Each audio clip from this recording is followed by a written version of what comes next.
Well, the weekend's over. Monday's here. It's time to go back to work. Are you like me? Does your job suck? You don't feel like getting out of bed in the morning? You struggle to put your clothes on? To drag yourself into the office? To be greeted by a barrage of emails that you don't want to answer? And some people who are technically a pain in the ass on the phone, but you know you got to answer that call? Well, today on Motivation and Confidence, we're going to give you 3 tips on how to make it through the day when you hate your job. Stay tuned. And you got to remember in your mind, there's nothing that's stopping you from being great. The only thing that you have to do is just decide to do so. You take the stand today and just say, I'm going to be great. When you wake up in the morning, today is going to be a great day. I feel great. Let the words manifest itself. Don't think that it's all hype. Don't think that I'm charged up over something make-believe. I am living proof. You were born to be great. Turn off the noise, everything else that's outside, and step into your greatness. And this week's sponsor is GetThisJuice.com. If you're into natural food products like I am, you definitely want to check this out. This is an herbal lemonade. It's made with water, lemons, natural herbs, minerals, vitamins, and I think there's a little bit of cane sugar in here. They ship all over the U.S. It's a privately owned company, so check it out, GetThisJuice.com. So you wake up in the morning, and you're laying in the bed, and I think I get up, what time do I wake up? I wake up around 5:30.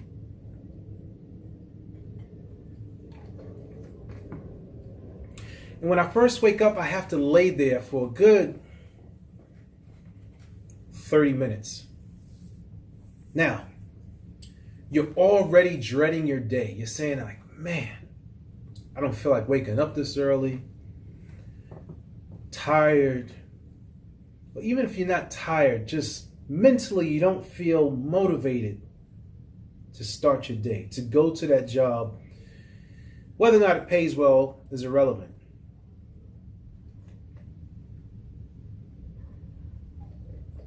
You basically know that you need to do this to provide for yourself or to provide for your family. So you got to figure something out.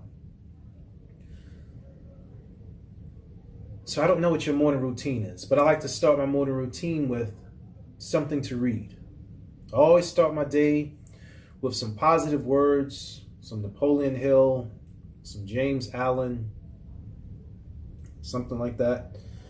For those of you who are religious, you may read your Bible, you may read a scripture or do a chant, but these are things that may help you get started in your day. But you're still feeling groggy. You still don't want to, what am I going to do? Now, what you should be doing is adding to your morning routine some sort of stretching to get your motor going. And I like to call these 3 things to get you through your day: state, space, and passion. Let's talk about state. State is how we're starting our day. State is the mental state.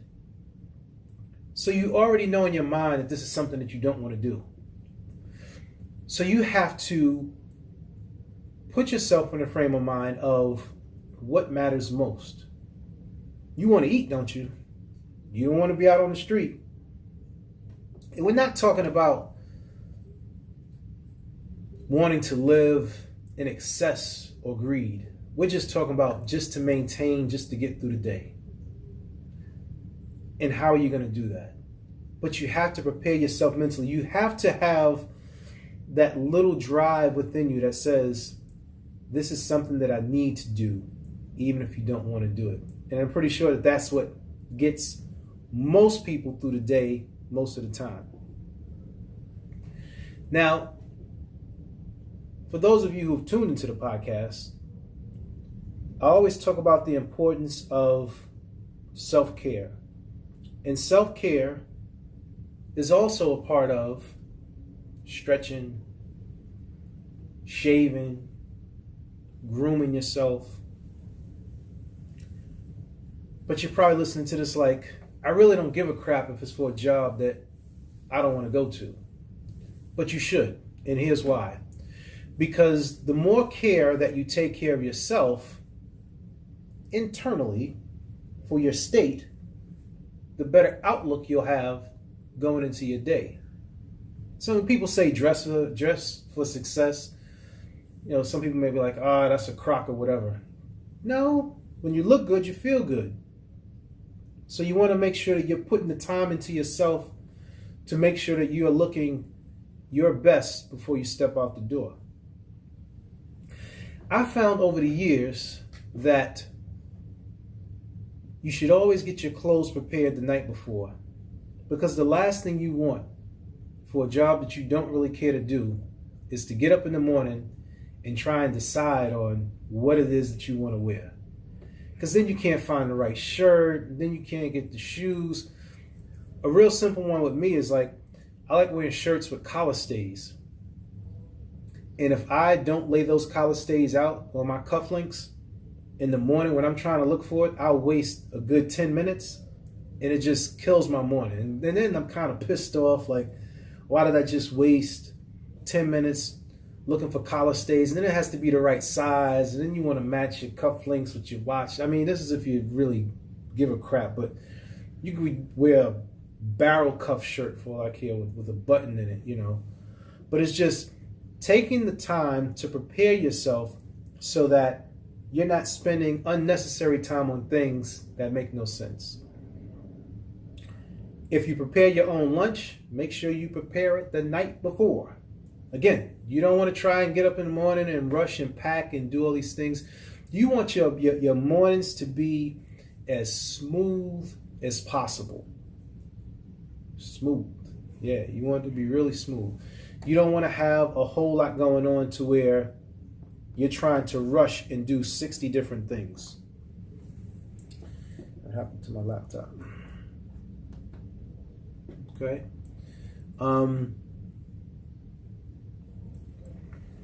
What are you having for breakfast? All these things matter when your jobs suck. Because if you don't take the time to do these little things, you're guaranteed to have an even crappier day. Go through your morning. Try this. Go through your morning. Don't get your clothes together. Don't stretch. Don't read anything. Don't take a shower. Rush out, get to the office. Don't have breakfast. Sit at your desk and see how you feel. I guarantee you'll be even more pissed off than if you were to prepare yourself. So I say all that to say that we control how our days are going to go. If we prepare ourselves for it, remember, 3 things: state, space, and passion. These are the 3 things that you have to work on. Right now, we're still working in the state. The state is preparing your mental state so that you can have the best day possible. Okay?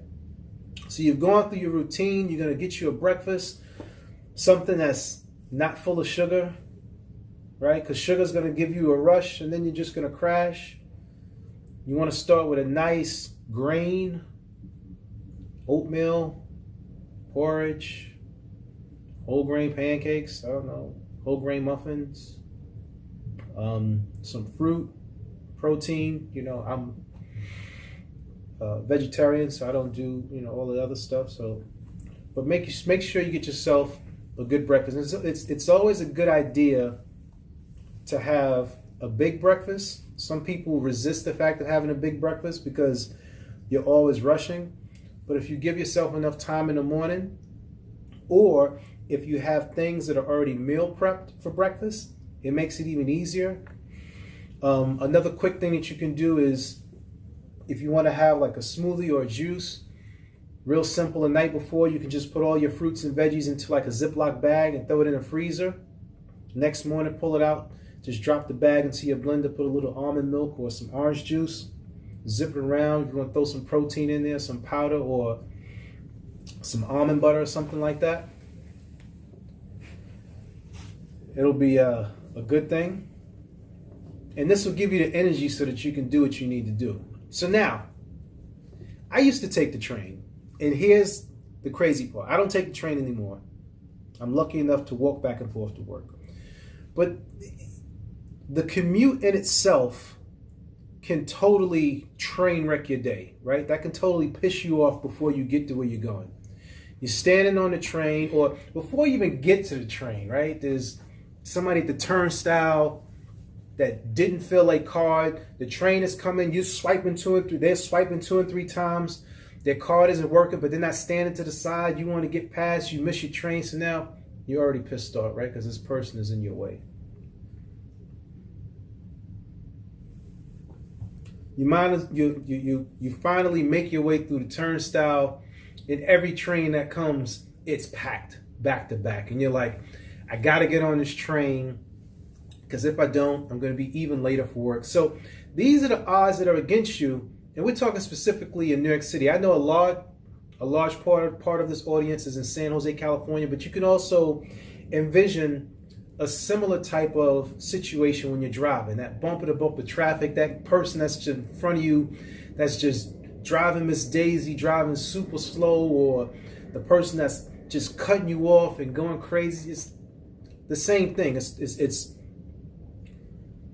the courtesy for space, whether or not it be your personal space or your driving space. You know, like people on the train in the city, nobody believes in that 2-foot circle that's around you. Like, that space is violated all the time. Even though you get certain people that try to fight for it, there's no such thing of it once you get on the train. It's just cheek to cheek. That's just the way you ride. Butt cheek to butt cheek, face cheek to face cheek. We all together, one big happy family, sweating nasty on top of each other on the train. You know, you get certain people want to flip their papers out and books. It's not a library. It's not your office. You know, you can't do that. You get other people get on the train, your headphones, you blasting it. I don't want to hear your song. Get other people, women get on the train. You want to try to put on the makeup and the eyeshadow. It's not your bathroom. I don't care about your makeup. You get on there trying to comb your hair. Stop. Stop. That's not what it's for. Because these are things that contribute to you disliking your day and just making your day unpeaceful. So when people do things like that, what do? Right? Unfortunately, you just got to suck it up. Or it'll cause an argument, but you could always tell a person like, hey, this isn't the bathroom, right? Or you get people that want to bust open their breakfast. I don't care about your Egg McMuffin. You got crumbs falling all over the place, you know, the person sitting next to you. I can go on and on about the train stories that I've experienced in the past, 10 years of going back and forth to work, but you get the point. You want to find a train or time in which you commute to where it's the least amount of headache. So maybe that means you have to leave a little bit earlier, or maybe that means that you ask your supervisor if you can start at a later time. But if you set the parameters for your travel time so that you can find that one train that's not super packed or too crazy, or sometimes it's switching a train line. So maybe that train line that you're getting on is convenient and close to you, but if you go a couple of avenues over and it's a different train, it may be a extra 5 to 10 minute walk, but it may be good for your peace of mind. Okay, this is all things that you can do to help your state. Right? You want your mental state to be good by the time you get to work. So we could talk about elevators at work that don't, elevators in the office that don't work, or it's always packed and now you're reliving that moment from the train all over again because everybody's trying to rush and pack into the elevator and last minute and they're on top of you again. There's violation of your space. If you don't work on a floor that's too high up, take the stairs. It's worth your sanity. Just don't even take the elevator.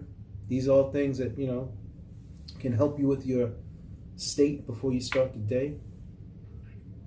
So just to recap, for the state, right, we're talking about what you do when you wake up in the morning, how you prepare your day the day before. What I should have mentioned is make sure you get a good night's rest.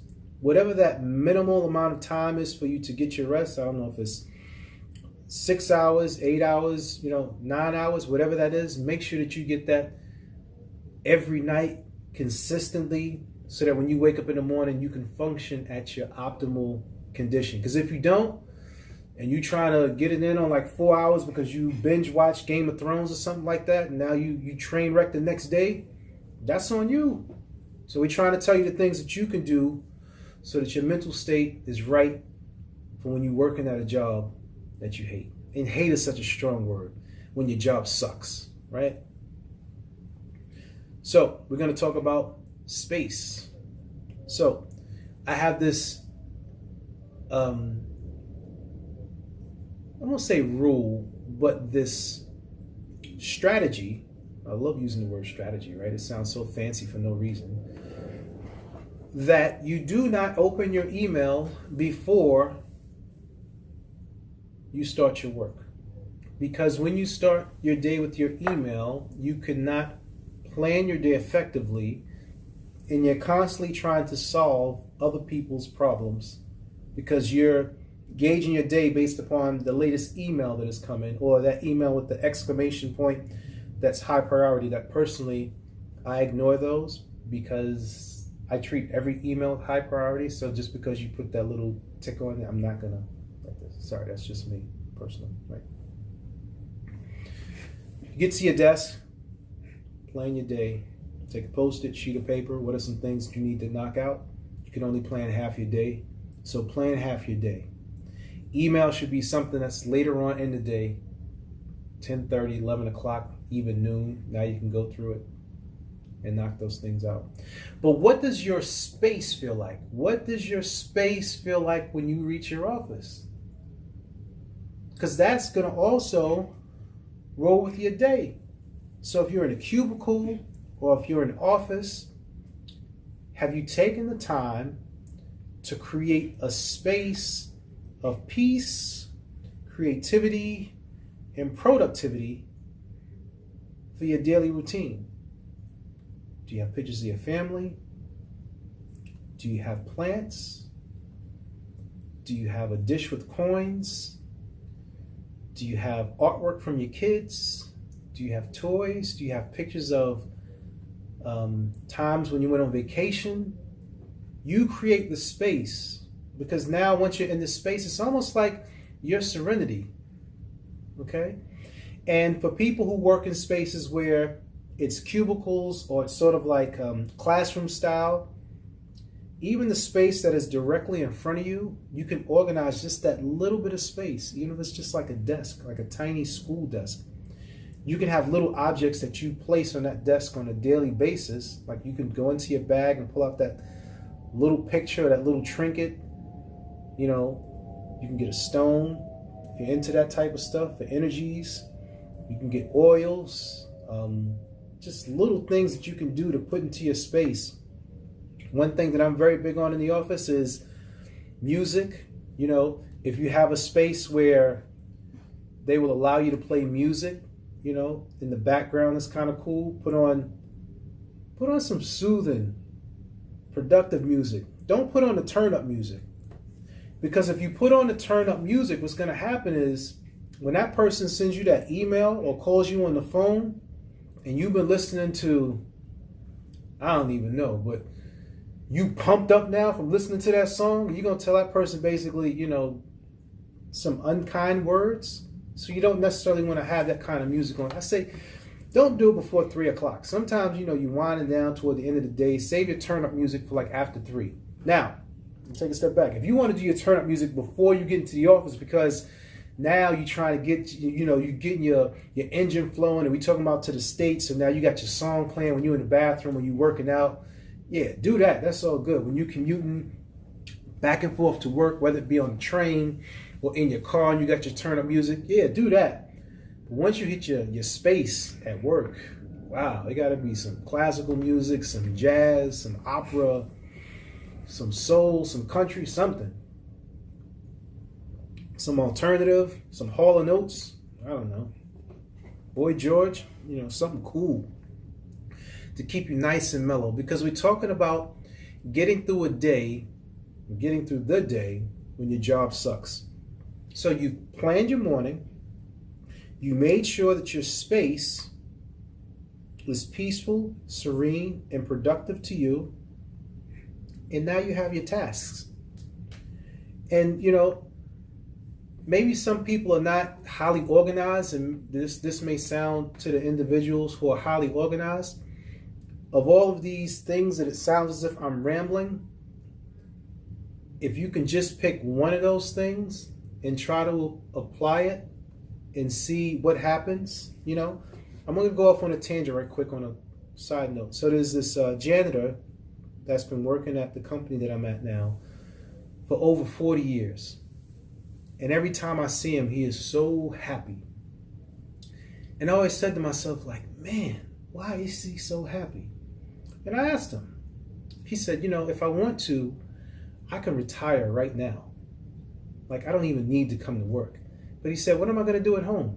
I said, I'm not going to do anything. And most of the friends I had, they're dead. You know, my family lives in another state or another country, so it's not like I can go and see them all the time. So I just choose to come to work. And then it hit me. He had already prepared his mental state to where he doesn't really care about the work. Him coming to work was for his personal sanity. Like, it was just to keep him busy. It wasn't, that job wasn't what made him, right? He had his own personal peace within him, so that the work was just something to pass time, basically. That's all it was. He wanted the money to live a particular lifestyle, and he could draw down his pension or get Social Security or retirement. But he's like, for what? I might as well just come in, do what I need to do, and go ahead about my business. And I just thought that looking at him as an example, it rings in volumes, because when your state is correct, you don't really care so much about the work. Now, I know some people may be saying, but Tommy, you don't understand, you know, I work a high pressure job and so forth. Everything that happens to you, you control you. You can't control the person that's yelling on the other end of the phone. You can't control the person that's sending you nasty emails. You can't control the person that's violating the space on the train or in the car in the traffic, but you can control how you respond to certain things and the way you think about it, right? So again, these are just tools to help you get through your day. I'm also a huge fan of having toys. I have games in the office. I think I'm a big kid at heart. I am a big kid at heart. So I keep my space filled with these things, candy dish, all kind of stuff. So when you step into my space, like, you're going to feel like almost like you at a resort. Even if you just come there for a minute, people will say, wow, like, it's so peaceful in here, because the job that I work is very high pressure. And people's like, oh, you're so calm. I'm calm because I choose to be calm. I mean, deep down inside, I'm probably, you know, a ticking time bomb, but I've learned to control it by my mental state and my space. So those are the two things. The last thing that I want to talk about is passion. Now, if you've noticed in the past several podcasts, they may seem a little off, in the sense of, I posted an interview with Kim Osorio, who was the editor-in-chief of the Source magazine, hip-hop magazine, which is like one of the greatest hip-hop magazines of the 90s. Also posted an interview that I did with DJ Kid Capri, who basically gave us a brief history in mixtapes and cover art and working with the late Big L. And the reason why I have those things are because they connect to my passion, and my passion is hip-hop music. So the third thing that you need to have in order to get through a job that sucks, you have to have passion for something. You have to have passion for something that is outside of work, so that you know that this is just passing time. Or the way Gary Vee says it, I like the way he put it this way: you have to have your passion, and you have this job to fund your passion, so that when you're not in the office, you're basically taking part of the money that you've made from this job, and you're putting it toward your passion. You're funding, you know, that website that you want to build, or hiring an editor for that book that you're writing, or hiring a director to film your music video, or to start up a business, or whatever it is. So you want to look at it as funding for your success. You always take a little bit of money. Now I'm going to hear, Tommy, but I'm not going to have enough money. I'm just barely making dollar stretch. Cut something in another area. That simple, right? If you like to go out and get a cup of coffee every day, instead of you having coffee 5 days a week, cut it down to just 2 days a week, 1 day a week. That extra money you spend on coffee, throw that to the side. Use that toward the funding for the thing that you're passionate about. Like, subscribe, share. Thank you for tuning in. This is Motivation and Confidence, where we help you do your daily best. Motivation and Confidence, Volume 1, How to Start Your Ideas. Tommy Danger, Now Living Man. So we have this concept of a ebook with a soundtrack, right? And I thought it was really cool because Motivation and Confidence comes from the podcast that we deliver on a weekly basis. It talks about everyday topics in life and how you could basically strategize and deal with different challenges that you may have.